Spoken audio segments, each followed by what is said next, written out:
Just getting situated. Don't want you're gonna fall over. Okay, hi. So, I felt called to come on a Sunday, I know, right? To share a very potent, subtle energy practice with you, and to also ask you and talk about, like, what are you really creating? What are you really creating? What are you here to create? And what is important to you? And what are you really creating? And are you doing so from an empowered, conscious place, an intentional place? Or are you still acting out of habitual, reactive places? Meaning that nothing is really getting created. It's simply kind of just repeating itself. When we're acting from a place of reactivity and just kind of continuing the same old, the same old continues to get created and regenerated. Every single day, your body, your cells, your energy are all being recreated, right? Every day is a new opportunity to make new choices and to do new things. And so if you're still experiencing that physical dis-ease, those mystery symptoms or those health challenges, and you're still experiencing the shitty relationships and the unsatisfactory job and the other challenges, it's because the blueprints that are creating everything in your life and the instructions that you're giving to these things are still the same.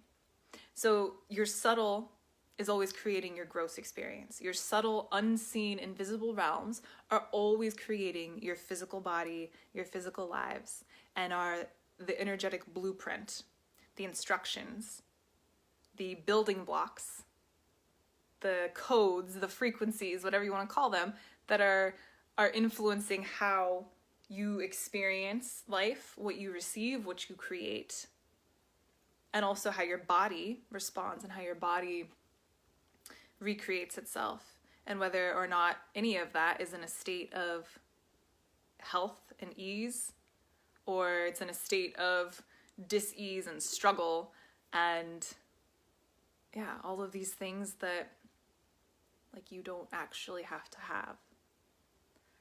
Your life doesn't actually have to be challenging. It doesn't actually have to be unsatisfactory. It doesn't have to be something to just get through. It doesn't have to be something that feels so painful and so overwhelming or annoying or stagnant that it's something to just kind of like bypass, right? Because it feels easier to like go eat a plate of cookies or to go have that drink or to go buy that new whatever than it does to actually feel and to heal and to whole.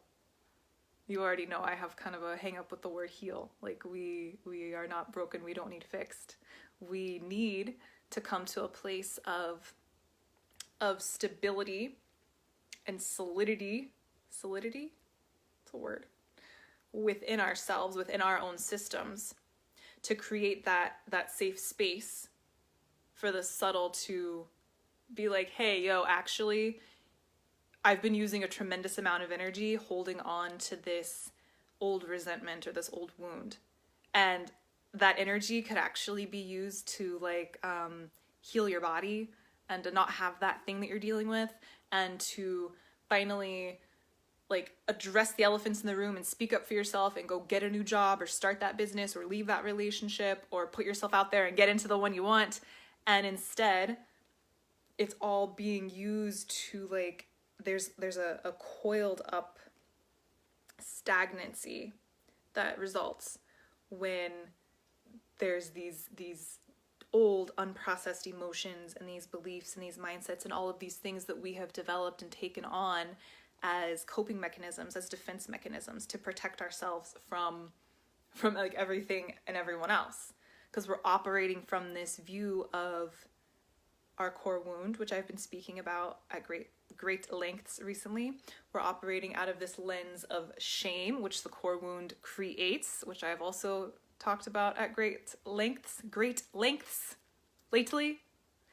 And yeah, from that place, we're simply reacting and always looking to be right, to have the ego be proven right, and like on the lookout for the next thing where we get to use that reactive coping mechanism, which is why like a lot of us can go find problems where there really aren't any, right? Because we're just working out of this same exact flow. Hey, Claire. So when we can create a sense of stability, we can set that spaciousness to allow ourselves to feel into these subtle parts of ourselves that are awry. And these parts, they're speaking to us all the time, and we know they are. And that's when we go do the things I mentioned, like, ooh, discomfort, cookies, shopping, scrolling through Instagram, right? It just feels easier. And yet, truly, it's the only way to create the changes that you're seeking. Truly. Trying to beat the physical into submission, doing another protocol or diet or cleanse or, you know, yet another job of the same kind, or hey, look, another person that's just like the last person I was with and it didn't work out. Like no, sorry, not gonna work. So, like, what do we do, right? What the fuck do we do? We get to a point where we see and we realize that the old ways are like, oh, okay, I'm like hip to how this works now. It's the same thing on repeat. And I see and I feel and I notice like when that discomfort starts to bubble and like I'm aware of it. So it's let it be a gradual, gentle thing. It doesn't have to be, and nor should it be, like a rip the Band-Aid off, coming out and seeing the sunshine after you've been in a cave for like 20 years. Like that's blinding. It's not good. It's not healthy. It doesn't feel good. It can be re-traumatizing, and it's also quite, taxing on the nervous system. So we build ourselves up. We support the physical while getting deeper into feeling the subtle body. Hey, Alicia, I'm so handsy today. It's one of those days. So, a practice I wanted to share with you guys. So keep doing the things physically that feel good, right? Like care for yourself physically, but don't let those practices be like a scapegoat or a bypass or actually like self-punishment in disguise because you're trying to do all the things and beat the physical into submission when really it's the subtle that needs addressing. So I'd like to share, I work with so many different subtle energy healing modalities and intuitive energy healing and these different things, shadow work, which the way that I use them and ultimately at their core, shadow work and energy healing are like the same thing. And when we get caught up in these labels and these different principles and these different things, it kind of takes us further away from the point. So don't get caught up on things. All right. One of the things I love is mudras. Hands are such powerful tools. I mean, really, think about life without your hands. Like, I don't even want to. That just scares the crap out of me. Think about your hands and all of the things that they do for you and life without them. This is the way that you express, whether it's through typing, right? Or making art, or being extremely full of gesticulations when you're presenting something on screen. And they're the way that you nurture and soothe yourself and others and cook food and feed yourself. I mean, they're just truly, they're energetic extensions of our heart. And there's so much magic and healing within these beautiful, beautiful instruments of ours and these awesome, ancient, wise suits that we get to walk around in while we're here on planet Earth. So mudras are, and I've shared them in here with you before, they're so simple and so accessible.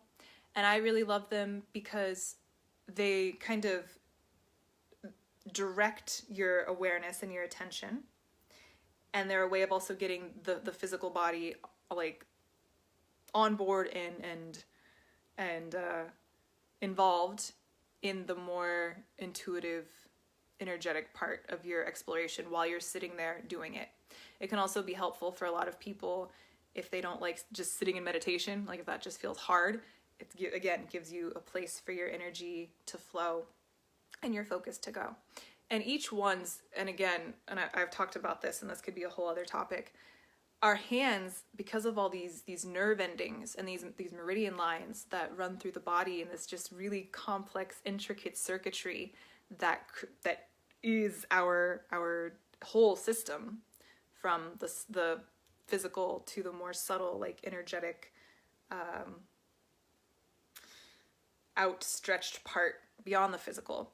So we have all of these different nerve endings and meridian points, and I mean, just kind of like do that, right? Kind of give your little hand like a little tickle. It's very sensitive. It's very, we can touch different textures and fabrics and experience them through our hands. Additionally, each finger corresponds with a planet, and the energies of that planet, like if you study astrology and the planets. So hands are powerful. And I should do a live solely on the hands. I really should, because I love hands. Hands-on energy healing with ourselves or on another, and just, everything with the hands. I love it. So I wanted to share a mudra today to help. The topic of today is like, what are you really creating? And a lot of us think that like, oh, I'm so doing things intentionally and from a conscious place. And sometimes that's not always the case, because it can feel really scary. And so we're still operating out of those old reactionary ways that aren't leading us to that purpose and that place of fulfillment that we actually deserve and can have. Like, we are worthy of that just by breathing and being here in a body, like totally worthy of it. So this mudra in particular is to help us to be a little bit more discerning, to call ourselves on our own bullshit, and to notice times when that may not be the case, right? When we're being a little more reactionary, and to get really clear on what it is that we are actually here to create, what we are wanting to create. And so again, we find these answers, we receive these answers, don't find them, they're like already here. We receive this guidance when we feel safe and stable enough and create that spaciousness that's necessary to feel the old things, to feel into the subtle body, and to also be like, oh, actually, like, this is who I really am with all that, without all that shit, and this is what I want to do. And it doesn't have to be some giant sexy, like, I need to go save the world, or like buy an island. Like, your purpose is to be here and to breathe and to enjoy. It's the other stuff that gets in the way. So, the mudra. You're going to take both of your hands and touch your pinkies to your thumb tips. And if you have long nails, try really hard we're just having tips touch tips. So avoid as best you can nails touching nails, and add a little pressure. You're not like, being mean to yourself or anything, but adding some pressure to activate those different points. And then you're touching like their little birds coming together to kiss, little bird beaks. Let them touch each other. And then lastly, connecting ring finger to ring finger. Middle and index finger of both hands are just chilling. So this is what I look like from the other side. I need detachable hands to model this. So I connected pinky to thumb. The birds are kissing. Ring fingers are kissing. And middle and index, I don't know why that's difficult for me. My middle and my index are straight up, okay? And just bring this down in front of your heart. Shoulders relax. Like, this is relaxing. This is not a time for any type of perfection. There's no meditation or mudra trophy that you're gonna win. I'm not even aware if they're out there. Beware of anyone who tells you that there is. This is not a time for perfection or rigidity, or I have to just look a certain way. No. This is you and your body and your breath and your nice little mudra, feeling into creating a place of stability and safety in your system. So first, just bringing presence to that, noticing how your body is feeling, how your body is reacting, how your hands may be reacting, and how that's influencing other parts of your body. Noticing sensations. Sensations being tingly, warm, cold, pressure, flutter. Sensations in the physical body, creating a space for safety, for stability. Giving your subtle energies full room and spaciousness to communicate with you, to present themselves to you through sensation, through emotion, through images, thoughts.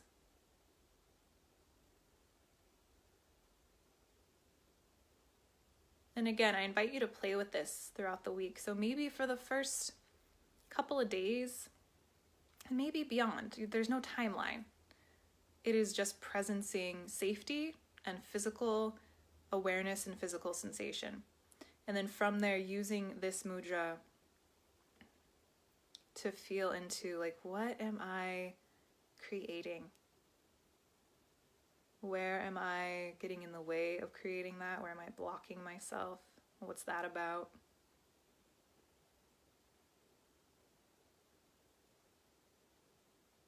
Where am I reacting? Where am I letting the same old tapes run? Just using it as a sacred time and space for reflection and deep self-inquiry.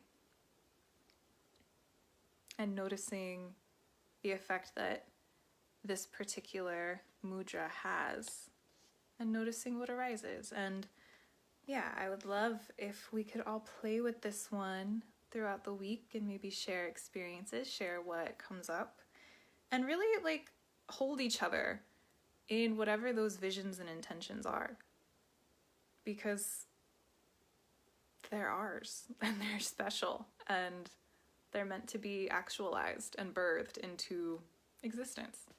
That's like why we're here. So whether it's painting a picture, or it's writing a book, or it's dancing naked under the full moon, like whatever it is, you get to do that because it's yours, because it was given to you, and now you get to manifest it and like rock it. So let's support each other in that. Very, very passionate about this. And that's it. That's all I got for you today. So share with me, and I will see you at some point this week. So much love.